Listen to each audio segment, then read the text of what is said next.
This video is about curtain automation. You can control your curtains using a remote. In remote we have three options: open curtain and pause curtain and close curtain. And also we have mobile app. We can control with the mobile app. In that mobile app we have three options: open curtain, pause curtain and close curtain. And also we can use wall switches. In that switches we have open switch,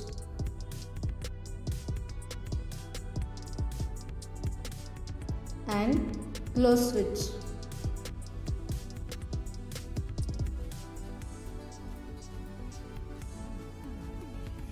Alexa, open reception curtain.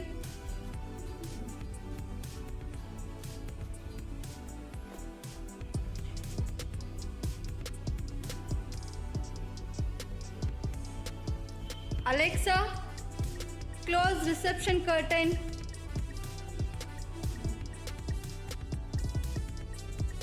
Like this we can use Alexa. And one more thing, we can also partially close the curtain. It will automatically close fully. Thank you.